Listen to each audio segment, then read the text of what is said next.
Avec un jeu de cartes tout à fait standard, vous utiliserez le vôtre. Et ici, les cartes particulières, les petits cartons, ce sont des caméléons en carton. Je les laisse ici et on verra tout à l'heure. Alors, on sort le jeu de cartes, on montre au spectateur qu'il s'agit d'un jeu de cartes tout à fait ordinaire. On peut mélanger les cartes, bien évidemment.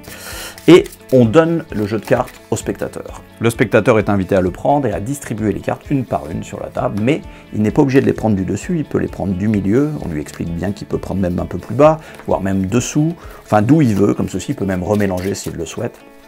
Et il s'arrête quand bon lui semble, quand il estime qu'il y a assez de cartes sur la table. Imaginons ici. Donc évidemment, on ne peut pas du tout se connaître les cartes qui sont posées là, hein. C'est le hasard le plus complet. Maintenant, on l'invite à faire deux piles, comme ceci, en posant alternativement les cartes à gauche et à droite.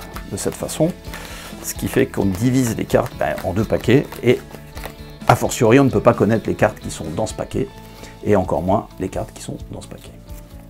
Très bien, alors on va se contenter de regarder la carte du dessus, la carte supérieure. Par exemple, ici, nous avons un 8 de cœur, et ici une dame de trèfle. Bon, alors c'est intéressant parce que les deux cartes contrastent, ça va pouvoir rendre la suite intéressante. Car c'est là que les caméléons interviennent. Vous savez que le caméléon a pour particularité de pouvoir prendre l'apparence de n'importe quoi.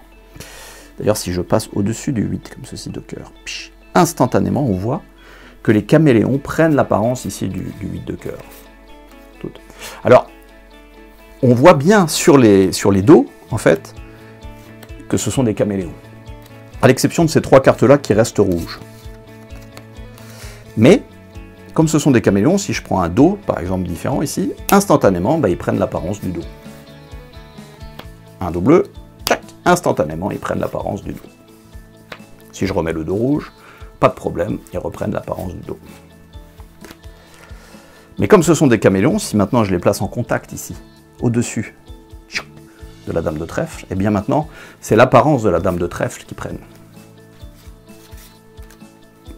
Souvenez-vous, nous avons des dos multicolores et 3 dos rouges. Mais on peut aller plus loin. Si je passe ici le dos rouge sur le dos jaune, il devient jaune. Le dos rouge, ici, sur le dos bleu, il devient bleu. Et ici, bien sûr, il reste rouge. Ce qui fait que maintenant, nous avons ici deux dames de trèfle jaunes, deux dames de trèfle bleues, et évidemment, deux dames de trèfle à dos rouge. Alors, ce qui est intéressant, c'est que là, on a divisé, on place ici, par exemple, du côté là. Alors, si on passe au-dessus, là, instantanément, maintenant, ça peut prendre l'apparence à nouveau de la dame de trèfle. C'était déjà des dames de trèfle. Mais si on repasse au-dessus, ici, pas de problème, on peut prendre l'apparence des 8 de cœur. Et puis, ce qui est intéressant, c'est qu'on peut tout examiner. Voilà.